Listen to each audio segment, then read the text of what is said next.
Tentera Nasional Indonesia TNI melaksanakan misi penghantaran bantuan kemanusiaan melalui bantuan udara. Tentera Laut Rusia dan Indonesia menjalankan latihan bersama pertama mereka di Laut Jawa untuk Pernahkah Anda bertanya-tanya, mengapa media Malaysia begitu rajin memberitakan militer Indonesia?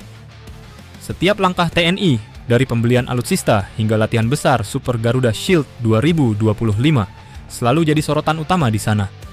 Apakah ini sekadar rasa ingin tahu, tanda kekaguman, atau justru cerminan kekhawatiran?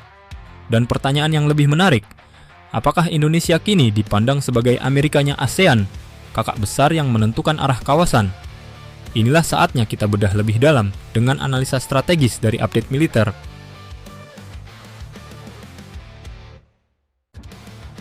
Posisi strategis Indonesia. Indonesia bukan sekadar negara besar, tapi fondasi utama Asia Tenggara. Dengan populasi hampir 285 juta jiwa, garis pantai lebih dari 80.000 km, dan posisi geografis yang menghubungkan Samudra Hindia dengan Pasifik, Indonesia adalah simpul strategis yang tak bisa diabaikan. Modernisasi militer juga terus berjalan. Dari pembelian kapal selam, jet tempur, hingga penguatan pertahanan siber, semuanya menegaskan keseriusan Indonesia membangun TNI yang disegani. Puncaknya, kemampuan menggelar latihan multinasional berskala besar seperti Super Garuda Shield. Bagi dunia, ini menunjukkan Indonesia mampu menjadi tuan rumah kekuatan global. Bagi ASEAN, ini pesan bahwa Indonesia siap memainkan peran sentral.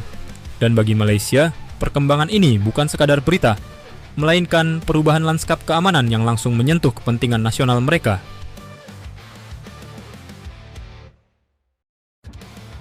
Mengapa Malaysia menyoroti Indonesia? Mengapa media Malaysia memberi perhatian begitu besar pada militer Indonesia? Setidaknya ada 5 alasan utama. Pertama, faktor kedekatan geografis. Apa yang dilakukan TNI di Natuna, Ambalat, atau Selat Malaka bukan sekadar latihan rutin, melainkan aktivitas yang langsung bersinggungan dengan kepentingan keamanan Malaysia. Kedua, Super Garuda Shield melibatkan kekuatan global. Amerika Serikat, Jepang, Australia, hingga Inggris hadir di wilayah kita. Bagi Malaysia, kehadiran mereka di tanah seberang hanya berjarak selat, tentu patut diperhatikan. Ketiga, kesamaan bahasa dan kultur membuat berita tentang Indonesia mudah diakses dan cepat viral di Malaysia. Headline tentang TNI seketika menjadi bahan diskusi publik. Keempat, ada sejarah rivalitas.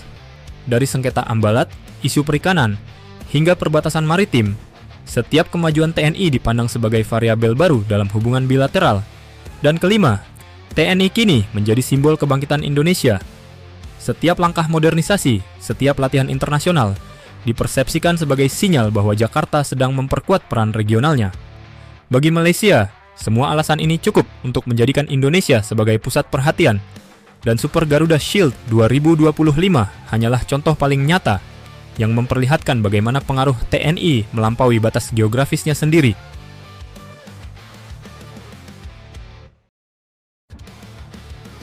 Studi kasus Super Garuda Shield 2025. Super Garuda Shield 2025 adalah contoh paling nyata mengapa Indonesia menjadi pusat perhatian kawasan. Latihan ini melibatkan ribuan personel dari berbagai negara, mulai dari Amerika Serikat, Jepang, Australia, hingga beberapa negara Eropa. Bukan sekadar parade militer, SGS-25 menghadirkan skenario tempur modern, latihan penembakan bersama, perebutan pangkalan udara, operasi amfibi, hingga integrasi teknologi terbaru seperti drone dan rudal jarak menengah. Di sini, TNI tidak hanya berlatih, tetapi juga menunjukkan kemampuannya untuk berinteroperasi dengan militer kelas dunia. Bagi Indonesia, ini adalah panggung strategis. Bagi sekutu, ini kesempatan memperkuat hubungan dengan TNI. Namun, bagi Malaysia, pemandangan ini menimbulkan refleksi yang lebih dalam. Tetangga terdekat mereka kini tampil bukan hanya sebagai kekuatan nasional, melainkan sebagai aktor regional yang diakui dan disegani oleh kekuatan global. Inilah yang membuat liputan media Malaysia begitu intens. SGS-25 bagi mereka bukan sekadar berita luar negeri, melainkan peringatan bahwa lanskap keamanan di sekitar Selat Malaka dan Laut Cina Selatan sedang berubah, dan Indonesia ada di pusat perubahannya.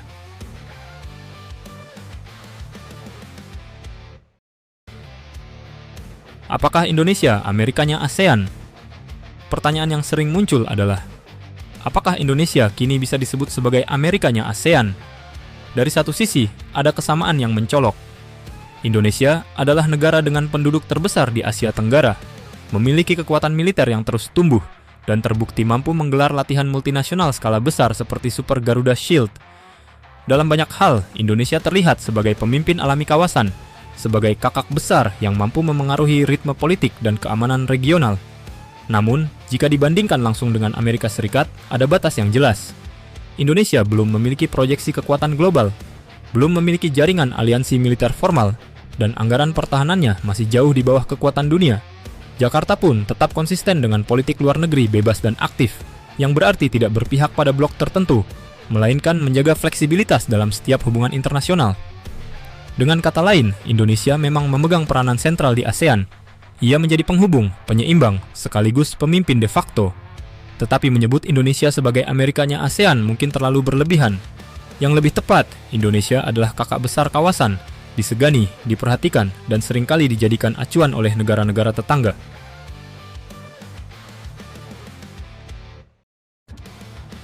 Dampak geopolitik dan persepsi kawasan. Dari kacamata geopolitik, kebangkitan militer Indonesia membawa dua dampak besar. Pertama, bagi ASEAN, kehadiran TNI sebagai kekuatan dominan memberi rasa stabilitas sekaligus tekanan. Negara-negara tetangga mendapat kepastian bahwa kawasan memiliki penyeimbang internal terhadap pengaruh eksternal, khususnya dari Tiongkok dan Amerika Serikat. Namun di saat yang sama, mereka juga harus beradaptasi dengan realitas baru, bahwa Jakarta semakin berperan menentukan arah regional. Kedua, bagi kekuatan global, Indonesia kini dipandang sebagai mitra strategis yang tak bisa diabaikan. Washington, Tokyo, Canberra, hingga Brussels melihat Jakarta sebagai jangkar stabilitas Indo-Pasifik. Dan setiap kali TNI menunjukkan kapabilitasnya, seperti melalui Super Garuda Shield, status Indonesia sebagai pemain geopolitik utama semakin menguat. Inilah alasan mengapa media Malaysia, dan bahkan media internasional, terus menyoroti perkembangan militer Indonesia. Karena setiap langkah TNI bukan hanya soal pertahanan nasional, tetapi juga pesan geopolitik yang memengaruhi keseimbangan kekuatan di Asia Tenggara. Jadi apakah Indonesia benar-benar Amerikanya ASEAN? Mungkin tidak dalam arti global power seperti Amerika Serikat. Namun, satu hal jelas, Indonesia adalah kakak besar kawasan. Kekuatan militernya, posisinya yang strategis, serta kemampuannya memainkan peran di panggung internasional membuat setiap langkah Jakarta diperhitungkan, baik oleh tetangga dekat maupun kekuatan dunia. Tak heran bila media Malaysia terus menyoroti perkembangan TNI, karena bagi mereka, memahami Indonesia sama artinya dengan membaca arah masa depan Asia Tenggara. Dan pertanyaan terakhirnya kembali ke Anda.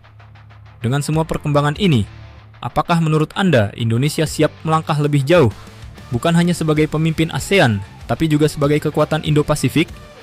Tulis pendapat Anda di kolom komentar, karena diskusi ini adalah bagian penting dari perjalanan kita memahami dinamika kawasan.